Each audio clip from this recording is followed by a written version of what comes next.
आप सब लोगों ने जीवन में इतनी तकलीफें देखी है, इतनी तकलीफें एक दिव्यांग को सहना पड़ता है कि यदि वो तकलीफ हम लोग को हो जाए तो शायद हम लोग उसे न झेल पाए।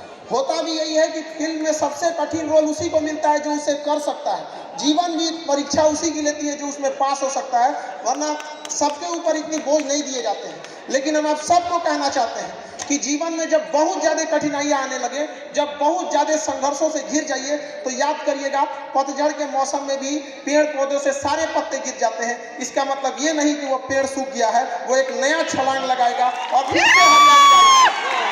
आप सब लोग एक बार इस देश में आप कंधे से कंधा मिला के चलेंगे। कुछ आंधियां आती हैं जो रास्ते को साफ करके चली जाती हैं। रात कितनी भी बड़ी क्यों ना हो, कितनी भी अंधेरी क्यों ना हो, लेकिन मजाल नहीं जो सुबह होने से रोक सके उसका सवेरा होगा। आपके जीवन में भी जो अंधकार है उसका सवेरा होगा। इसके लिए कभी घबराना नहीं है। शिक्षा ही आपको हर अधिकार दिलाएगी। आपको शिक्षा से पीछे नहीं हटना है। हम जिम्मेदारी लेते हैं। आज तक बिना पैसे में हमने दिव्यांगों को पढ़ाया है और हम आप सबको कहते हैं कि अपने बाल बच्चों को पढ़ाइए और हर स्कूल कॉलेज में भेजिए। और अगर फीस मांगता है तो उससे कहिए कि खान सर के यहाँ हम बिना फीस दिए पढ़ते हैं, तू कितना बड़का मास्टर हो गई लो। जब तक जिंदा रहेंगे हमेशा आपके साथ खड़े रहेंगे। जिस दिन आपका साथ छोड़ दिए समझ जाना कि ऊपर वाला ने हमें उठा लिया है।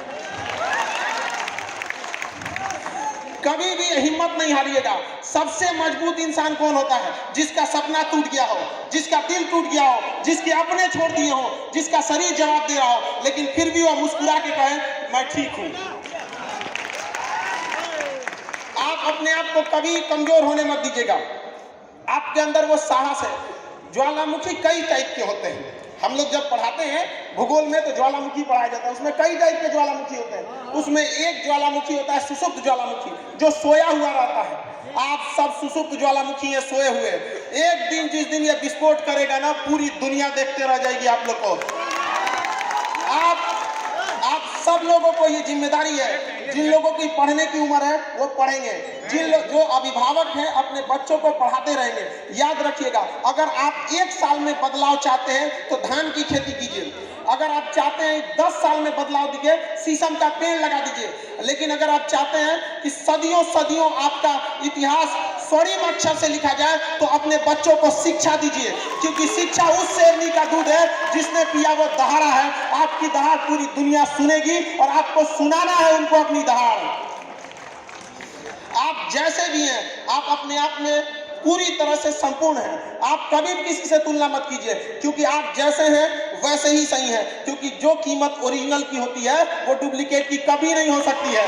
आप ओरिजिनल हैं। कभी भी अपने आप को दूसरों से कम मत आकिएगा। आप में अंदर वो सहने की क्षमता है जो हम लोगों में नहीं है। इसीलिए भगवान आपकी परीक्षा ले रहा है। रेस में एक जब घोड़े को उसका मालिक जो उस घोड़सवार के पीठ पर बैठा रहता है उसको बहुत मारता है, बहुत तकलीफ देता है। उस घोड़े को नहीं समझ में आता है कि हमें मार क्यों रहा है, लेकिन हकीकत में वह उस घोड़े को जिताना चाहता है। तो भगवान भी जब आपको तकलीफ देना तो समझ जाइएगा कि आपका मालिक आपको जिताना चाह रहा है। और हिम्मत नहीं हारिएगा, क्योंकि कभी कभी गुच्छे की आखिरी चाबी भी पूरा ताला खोल देती है। कभी हिम्मत नहीं हारना है आप सब लोगों को। आप लोग को अभी आप लोग की बातों को नहीं सुन रहा होगा। बहुत सारी समस्याओं को आप लोग सामना